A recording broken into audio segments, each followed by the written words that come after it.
Hi everyone, here we've got an OPPO Reno 4 Lite, and let me show you how to set date and time on this device. So first of all, let's enter the settings, and now let's find additional settings.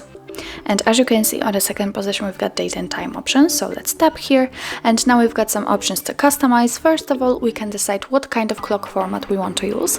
Now we are using 24-hour format. In order to use 12-hour format, just tap on the switcher here, and it is immediately applied. The same situation will be with network provided time, and now we are using it. In order to set it manually, just tap on the switcher here, and as you can see, the set time option is active, so we can tap here, and by swiping we can change the date and time we want to use. And as you can see, it is immediately applied on the status bar. What's more, we can change the time zone. Simply tap here, and here we've got the full list of available time zones. Simply tap on the one you want to use. Under all those options, we've got the home screen world clock.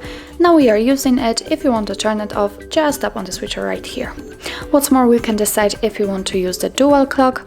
Let's tap on the switcher right here to turn it off and on. What's more, you can tap on the dual clock, and here we've got much more settings. If you want to get back to all previous options, then simply tap on the switcher to turn on network provided time, and here let's tap on 24-hour format. So that's all. This is how to set date and time in your OPPO Reno 4 Lite. Thank you so much for watching, and if you find that this video was helpful, please hit the subscribe button and leave the thumbs up.